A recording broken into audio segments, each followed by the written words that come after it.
Change ringing is the art of ringing a set of tuned bells in a series of mathematical patterns called changes. Change ringing differs from many other forms of campanology in that no attempt is made to produce a conventional melody. Instead, the bells are rung in a set of permutations. Today, change ringing can be found all over the world, performed in a variety of media, but it remains most popular in English churches, where it was developed in the 17th century. Such a church's bell tower typically contains a set of a few large church bells, known as a ring of bells, rigged to swing freely for slightly more than one revolution. The considerable inertias involved mean that each bell usually requires its own ringer and can only speak about once every 2 seconds the time for a full revolution. Change ringing is also performed on hand bells and on carillons, though both of these instruments more commonly play melodies. Mechanics. Today some towers have as many as 16 bells which can be rung together. 6 or 8 bells are more common for the average church. The bell highest in pitch is known as the treble and the bell lowest in pitch the tenor. For convenience, the bells are referred to by number, with the treble being number 1 and the other bells numbered by their pitch Euro 2, 3, 4, etc. sequentially down the scale. The bells are usually tuned to a diatonic major scale, with the tenor bell being the tonic note of the scale. Some towers contain additional bells which are used to allow different subsets of the full number to be rung, still to a diatonic scale.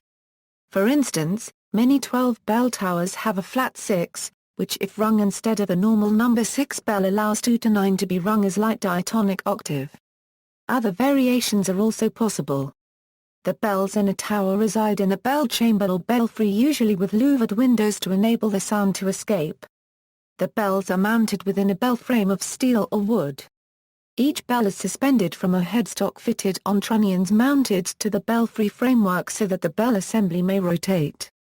When stationary in the down position, the center of mass of the bell and clapper will be appreciably below the center line of the trunnion supports, thus giving a pendulous effect to the assembly, and it is this dynamic which is controlled by the ringer's rope. The headstock is fitted with a wooden stay which, in conjunction with a slider, limits maximum rotational movement to a little less than 370 degrees. To the headstock a large wooden wheel is fitted and to which a rope is attached. The rope wraps and unwraps as the bell rotates backwards and forwards. This is full circle ringing and quite different from fixed or limited motion bells which chime. Within the bell the clapper is constrained to swing in the direction that the bell swings. The clapper is a rigid steel or wrought iron bar with a large ball to strike the bell. The thickest part of the mouth of bell is called the sound bow, and it is against this that the ball strikes. Beyond the ball is a flight which controls the speed of the clapper. In very small bells this can be nearly as long as the rest of the clapper. Below the bell chamber there may be one or more sound chambers, and through which the rope will pass before it drops into the ringing chamber or room. Typically, the rope's length will be such that it falls close to or onto the floor of the ringing chamber. About 5 feet from the floor, the rope will have a woolen grip called the sally long, while the lower end of the rope will be doubled over to form an easily held tail end. Unattended bells are normally left hanging in the normal position, but prior to being rung, the bells will be rung up. In the down position the bells are safe if a person touches them or pulls a rope. A bell which is up is dangerous to be near, and only expert ringers should ever contemplate entering a bell chamber or touching a rope when the bells are up. The ringer pulls on the rope and starts the bell swinging. Each time the bell swings the ringer adds a little more energy to the system, similar to pushing a child's swing. Eventually there is enough energy for the bell to swing right up and be left over-centered just beyond the balance point with a stay resting against the slider. The bell ringers typically stand in a circle around the ringing chamber, each managing one rope. Bells and their attendant ropes are so mounted that the ropes will be pulled in a circular sequence, usually clockwise, starting with the lightest bell and descending to the heaviest. To ring the bell, the ringer will first pull the sally towards the floor, upsetting the bell's balance and causing it to swing on its bearings.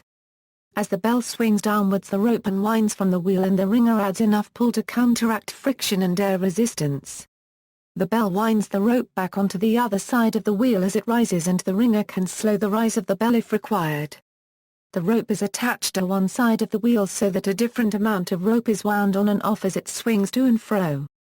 The first stroke is the hand stroke with a small amount of rope on the wheel. The ringer pulls on the sally, and when the bell swings up it draws up more rope onto the wheel and the sally rises to, or beyond, the ceiling.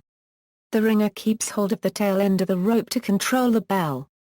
After a controlled pause with the bell on or close to its balancing point, the ringer will ring the backstroke by pulling the tail end, causing the bell to swing back towards its starting position.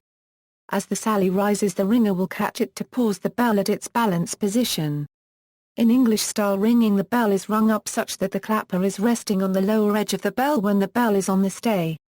During each swing, the clapper travels faster than the bell, eventually striking the sound bow and making the bell sound.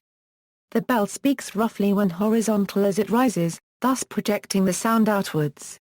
The clapper rebounds very slightly, allowing the bell to ring.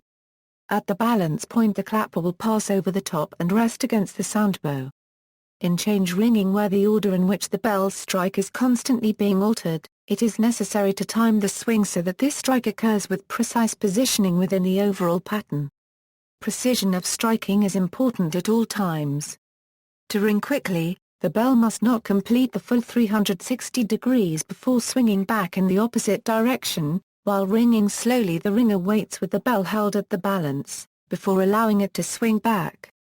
To achieve this, the ringer must work with the bell's momentum, applying just the right amount of effort during the pull that the bell swings as far as required and no further. This allows two adjacent bells to reverse positions. The quicker bell passing the slower bell to establish a new pattern. Although ringing up certainly involves some physical exertion, actual ringing should rely more on practiced skill than mere brute force. After all, even the smallest bell to be encountered in a tower will be much heavier than the person ringing it. The heaviest bell hung for full circle ringing is in Liverpool Cathedral and weighs 82 long hundredweight 0 or 11 pounds. Despite this colossal weight, it can be safely rung by one ringer. Whilst heavier bells exist for example Big Ben they are generally only chimed either by swinging the bell slightly or having the bell hung dead and using a mechanical hammer. And bells change ringing can also be carried out on hand bells. This was particularly common during the Second World War, when church bells often were not allowed to be rung. Although the ringers returned to the towers as soon as the war was over, for a number of years thereafter handbell ringing retained great popularity. When used for practice by tower ringers, each ringer typically handles one bell, just as in the tower. But change ringing on handbells is today quite popular in its own right. And in that context, the relevant physical realities of handbells have their effect. On handbells, each ringer usually handles two bells. Likewise, a set of handbells often contains considerably more bells than towers ever do, sometimes several octaves worth. Today many record-length peals, including the longest peal ever rung, come from handbell ringers. Typically, change ringers using handbells sit or stand in a circle. The tower bell terms of handstroke and backstroke are retained, referring to an upwards and downwards ring of the bell respectively. And as in towers, the ringing proceeds in alternate rows of handstroke and backstroke. There is, however, a second school of change ringing on handbells, which uses a technique called lapping, or cross and stretch. The ringers stand or sit in a straight line at a single convenient table, from which they pick up a bell each time they ring it, and to which they thereupon return it. But as the sequence of the bells is permuted, the ringers physically swap the bells accordingly. The bells actually move up and down the table, and each row is rung in strict sequence from right to left. A ringer in cross and stretch thus does not have responsibility for his or her own personal bell, but handles each as it comes. Some handbell change ringers practice a hybrid of these two methods, known as body ringing. Ringers standing in a line each hold one bell, exchanging places in the line so that the changes sound correctly when the bells are rung in sequence from right to left. Permuting the bells. The simplest way to use a set of bells is ringing rounds, which is sounding the bells repeatedly in sequence from treble to tenor, 1, 2, 3, etc. Ringers typically start with rounds and then begin to vary the bell's order, moving on to a series of distinct rows. Each row is a specific permutation of the bells that is to say, it includes each bell rung once and only once, the difference from row to row being the order of the bells. In call change ringing, each row is specifically called for. One ringer tells the others how to swap their bells places from row. In method ringing, by contrast, the ringers have learned a method an algorithm to govern the swaps, which they can thus perform on their own like clockwork. A conductor's intervention is needed only periodically, when a slight variation in the pattern is necessary, or to correct errors by the ringers. Call change ringing most ringers begin their ringing career with call change ringing. They can thus concentrate on learning the physical skills needed to handle their bells without needing to worry about methods. There are also many towers where experienced ringers practice call change ringing as an art in its own right, particularly in the English county of Devon. Calls are made with spoken commands such as X to Y, or X and Y, or X after Y, in which X and Y refer to two of the bells by their numbers. Such a call signifies that after the call a pair of bells will have swapped, resulting in X following Y. However, there are several different ways of representing any given change. By far the most common two are known as calling up and calling down. Each has its merits and inconveniences, but generally any given tower will consistently use one system in preference to the other. As an example, consider the following sequence of rows, and the calls a conductor would use to evoke them. Thus it can be seen how these two ways of calling differ. In calling up, the two bells named are already neighbors in the row, with the second named previously following the first named. As a result of the call, these two bells swap position. Thereafter the first named bell follows its erstwhile successor to a position nearer the end of the change. The second named has meanwhile moved downwards to a position nearer the start of the change. In short, the call literally consists of an instruction that the first named bell move up. In calling down, by contrast, the first named bell is instructed to move down. The second bell named, the one which the first named bell is to follow, does not alter its place in the row, it still immediately precedes the swapping pair. The bell which swaps with the one moving down towards lead, on the other hand, is not itself named. Its ringer must simply realize that his or her bell must move up to accommodate the first named bell. In both cases, the ringer of the bell immediately above the swapping pair must also be alert, as this bell will be following a new bell after the swap. Rarer forms of call change calling may name just one of the moving bells, call the moving bell by position rather than number, or call out the full change. Method ringing Method ringing is what many people mean by change ringing. Thanks to it, ringers can spend hours ringing thousands upon thousands of unique changes with no outside direction or coordination. They do not have to memorize impossible quantities of data. Nor do they attempt to read it all off a lengthy sheet of numbers. Rather, they are all following a method, a relatively simple pattern they have learned to direct them from row to row. Where the treble bell follows exactly the same pattern as the other bells, it is called a principal. Since a ringer is responsible for one bell, learning a method consists mainly of memorizing how that bell changes position from row to row. When it advances towards the beginning or when it retreats towards the end. Often ringers study a boolean, a graphical representation of a bell's course from row to row according to a particular method. The methods are simple enough to memorize and so are relatively limited in length. But taken in conjunction with slight standard variations the ringers know to make at regular breaking points, a more robust algorithm is formed. From time to time and usually when the treble is leading, a conductor calls out the need for another variation by calling bob, or single. For some people, the ultimate goal of this system is to ring all the permutations, to ring a tower's bells in every possible order without repeating what is called an extent. The feasibility of this depends on how many bells are involved. If a tower has bells, they will have possible permutations, a number that becomes quite large as grows.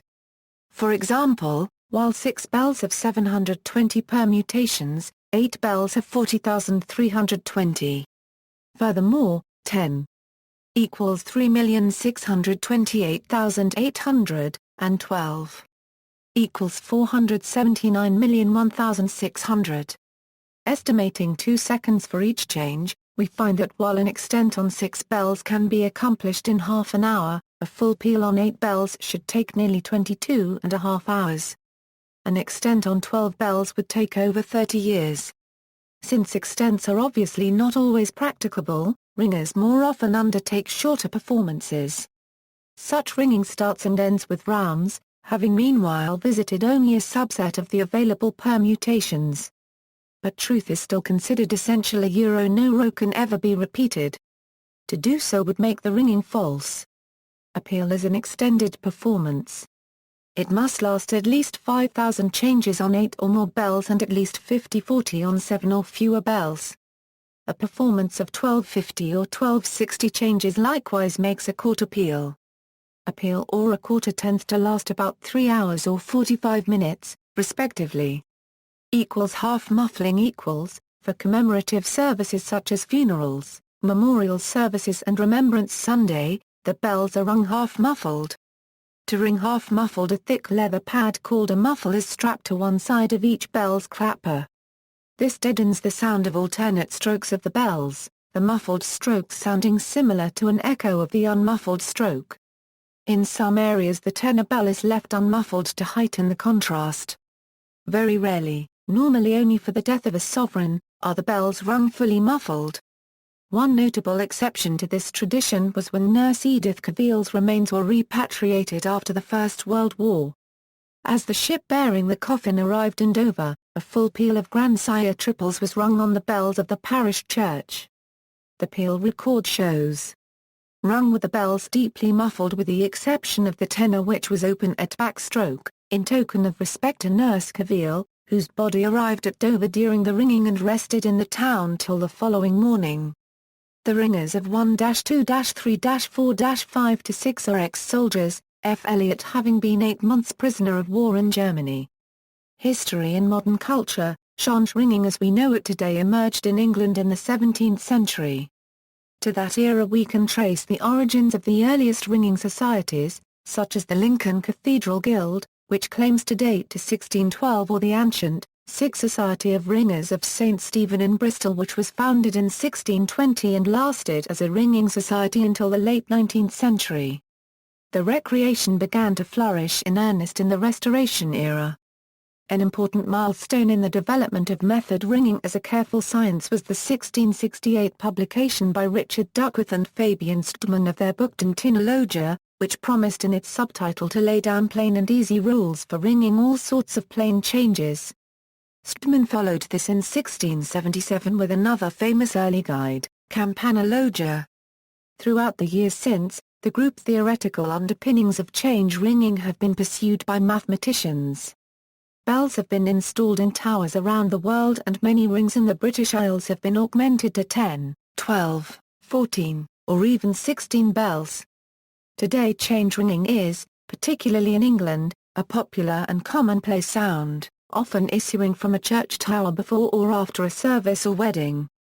While on these everyday occasions the ringers must usually content themselves with shorter touches, each lasting a few minutes, for special occasions they often attempt a quarter peal or peal, lasting approximately 45 minutes or 3 hours respectively. If a peal attempt succeeds, towers sometimes mark the occasion with a peal board mounted on the wall of the ringing chamber. At St. Peter Mancroft in Norwich there is one documenting what is generally considered to be the first true peal, 50-40 changes of plain bob triples, rung May 2, 1715. Today over 4,000 peals are rung each year. Organization and extent. The Central Council of Church Bell Ringers, founded in 1891, is dedicated to representing change ringers around the world. Most regional and local ringing guilds are affiliated with the council. Its journal, The Ringing World, has been published weekly since 1911. In addition to news and features relating to bell ringing and the bell ringing community, it publishes records of achievements such as peals and quarter peals. Ringers generally adhere to the Council's rules and definitions governing change ringing. The Central Council, by means of its peal records, also keeps track of record-length peals, both on tower bells and handbells. For handbells it was set in 2007 in Willingham, Cambridgeshire, with 72,000 changes of 100 different treble-dodging minor methods, taking just over 24 hours to ring. More importantly, perhaps, along with keeping track of the first peal ever rung in a method, the Central Council controls the naming of new methods. It generally allows the first band to ring a method to name it. Much ringing is carried out by bands of ringers meeting at their local tower to ring its bells. For the sake of variety, though, many ringers like to take occasional trips to make a tower grab ringing the bells of a less familiar tower. The setting, the church architecture, the chance to ring more bells than usual, the bell's unique tone, their ease or difficulty of ringing, and sometimes even the unusual means of accessing the ringing chamber can all be part of the attraction. The traditional means of finding bell towers, and still the most popular way today, is the book Dove's Guide for Church Bell Ringers. As of April 2007, that guide lists 5750 ringable rings of bells in England, 181 in Wales, 35 in Ireland, 20 in Scotland, 10 in the Channel Islands, 2 in the Isle of Man and a further 123 towers worldwide with bells hung for full circle ringing. Australia has 45 rings of bells.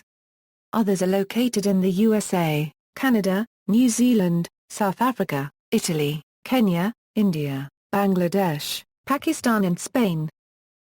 Number of bells equals, methods of change ringing are named for the number of working bells, or those which switch order within the change. It takes a pair to switch, and commonly the largest bell does not change place. For example, there may be 6 bells, only 5 of which are working, allowing for only 2 pairs. A method of ringing for these bells would be called doubles. Doubles is the most common group of methods rung in the United Kingdom, since 90% of parish churches with bell towers in the UK are fitted with only 6 bells. Plain bob doubles is a method rung on 5 bells whereas plain bob triples is the same method rung on 7 working bells.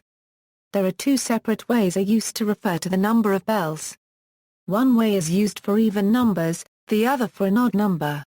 The name for 9 bells is pronounced quatorze, and comes from the French quarters. The name for 11 bells also comes from the French and is pronounced cinques compare cinq ports. The names refer to the number of bells which change places in each row. With 3 bells only 1 pair can change, and so it is singles. With 7 bells there are clearly 3 pairs with the 1 left over not moving this row. Named changes equals, mathematical abstraction though each row may be, some rows do have a musical or melodic meaning to the listener.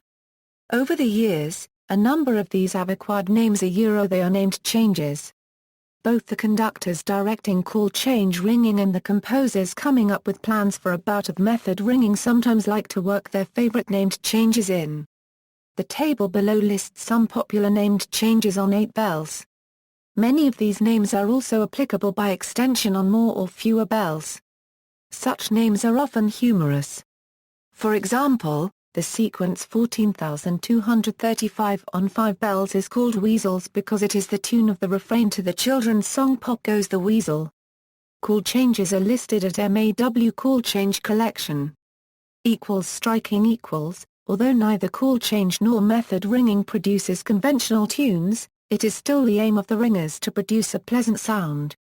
One of the most important aspects of this is good striking.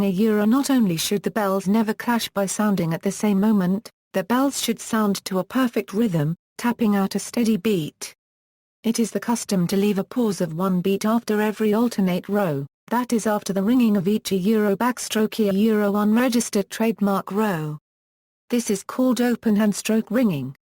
In Devon, Cornwall and parts of Yorkshire, this custom is not followed when call change ringing. Instead the bells strike steadily without the pause. This latter custom is known as the closed hand or cartwheel arrangement. However, for method ringing the universal practice is to ring with open hand strokes, even in the southwest of England. Striking competitions are held where various bands of ringers attempt to ring with their best striking. They are judged on their number of faults. The band with the fewest faults wins. These competitions are organized on regional and national levels, being particularly popular among the call change ringers of Devon where it is customary for the quality of the rise and lower of the bells to be included as part of the judged performance. Competitions for method ringers usually start off the that is the bells are rung up before the competition begins. At the annual National 12-Bell Striking Contest the bands are ringing methods and producing a different change approximately every 2.5 seconds, with a gap between bells of 0.21 seconds. To an expert ringer's ear at this level of competition a variation of a tenth of this would be discernible as a striking fault. Splicing bell ropes rope splicing plays an important role in English-style ringing. Judicious splicing, and a better understanding of ropes, can help prolong the life of this most important component. In literature and television, the mystery novel The Nine Tailors by Dorothy L. Sayers contains a great deal of information on change ringing. Her fictional detective, Lord Peter Wimsey, demonstrates his skill at ringing, and the solution to the central puzzle of the book rests in part upon his knowledge of the patterns of change ringing. Connie Willis, who frequently and overtly references Sayers in To Say Nothing of the Dog, features bell ringers in her earlier novel Doomsday Book. A group of American women led by a Mrs. Taylor frequently appears practicing for or ringing both handbells and changes.